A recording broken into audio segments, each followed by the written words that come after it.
control the vertical.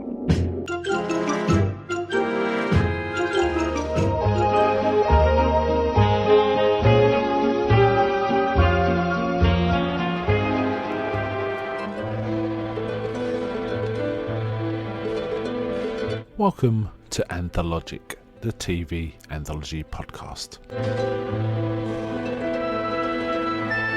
I am your host, Mark.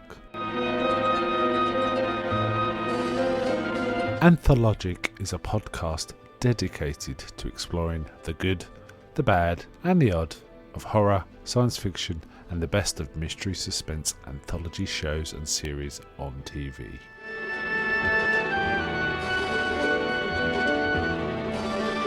Join me as we slip through the cracks of reality to approach the extremes of experience, where we can peruse the stories and art of a sinister fairground of strange and wonderful rides. And now we go on to the show that is the focus of this particular episode.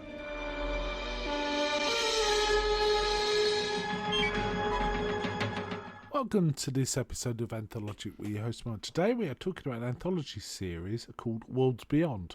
This is a British television anthology series and it's based on real life supernatural experiences and cases from the archives of a UK organisation called the Society of Psychical Research. Now this society was founded in the UK in 1882 and investigates supernatural events and experiences.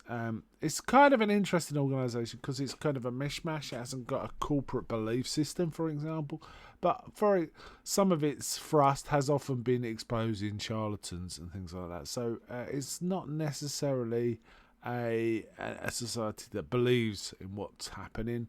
It investigates, hopefully with some sort of objective approach. Things that go on. And famous cases it's been involved in is the Borley Rectory and the Enfield Poltergeist. And in fact, one of the stories in this anthology set sounds quite like the Enfield Poltergeist, but I couldn't find any sort of direct statement saying that's exactly what it was based on, but it does sound like it. However, the one we're talking about tonight is a haunting, but it isn't the Enfield haunting or even based on it. Now, the actual show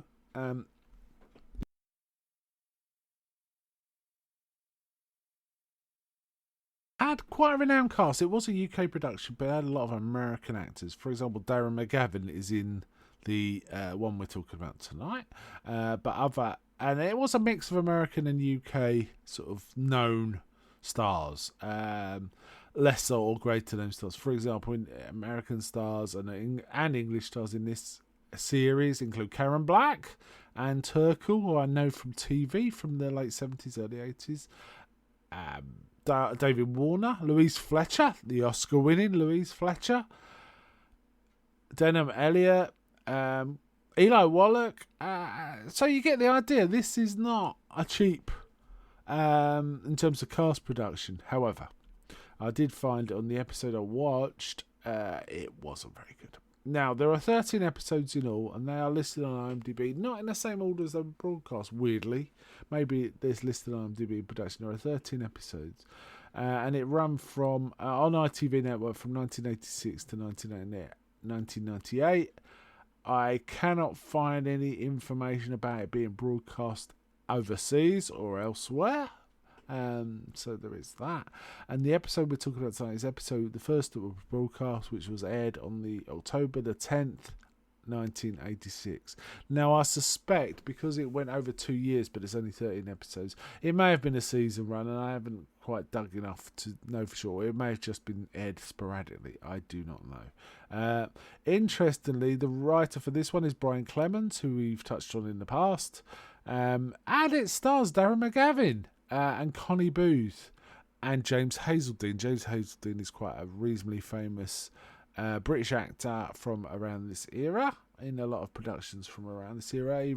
I recently saw him in an old episode of Sherlock Holmes from this era with Jeremy Brett, for example. Very good he was too. And it's always fun to see Darren McGavin. And I can't fault the acting in this. It was really it was quite a flat and rushed production. These are fairly short. It was just over 20 minutes, I believe, 22, 23 minutes. And it really went from A to B to C really quickly. This story was a couple in bed, which is Connie Booth and Darren McGavin, hears a voice. Something about don't do that or something like that. A male voice. And it confuses them. In the end, the upshot is it turns out their daughter seems to be channeling this voice and may be possessed by a ghost, the soul of someone who's insisting they didn't do something. And it turns out, indeed, someone was murdered in her room, a woman, and the husband was hung for it. And there's stuff about the drop mentioned and things like that. And through the speaking through the daughter, he sort of talks about he saw a man with a curved blade running away, and they say, "Oh, it might be a kukri or something, an odd knife like that." But he was sentenced and hung for her murder with very little evidence, it would appear. Now it's all very lackluster. The daughter is okay. The voice and the speaking don't quite match up very well. It's shot on video in a very flat style. It doesn't look very good. As I say, Darren McGavin, he's not his best, but he's doing okay, but the material's not very good. And ultimately it resolves in a very sort of trite and conventional way, and it just ends. So, yes. It's I can't really recommend this. I did have a quick look through some of the reviews of the other episodes, and they do quite well, and I think people recognise that this one's particularly weak, and it seems an odd one to open on. But then, having said that, there's a few reviews saying how great it is, which it isn't. So I'm a little confused. Now, the entire series I did find it on YouTube. You can actually watch the entire series on YouTube and judge for yourself. But I can't recommend it based on this watch. Voice of the Gallows was not a great episode of TV. Really, it just about held your interest. If it had been any longer, it wouldn't have. I don't think you'd have just got annoyed by it, but it just about held up. But it's swift I think this story probably needed more time to be told properly, and 22 or 23 minutes just wasn't enough to do it justice. For example, it ends with them kind of finding a curved blade, and it's like, oh well, the haunting should stop now, and that's it. And it's like, what? Can we kind of have a few scenes after to sort of indicate that's the truth? But not so much. I think they're just taking some case files and delivering them in a fairly flat way.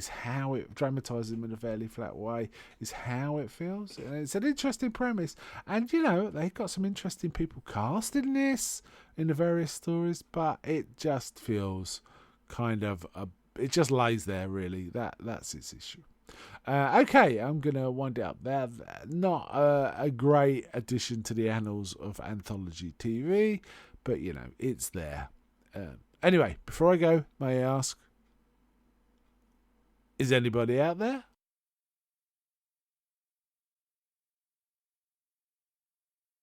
I'm not.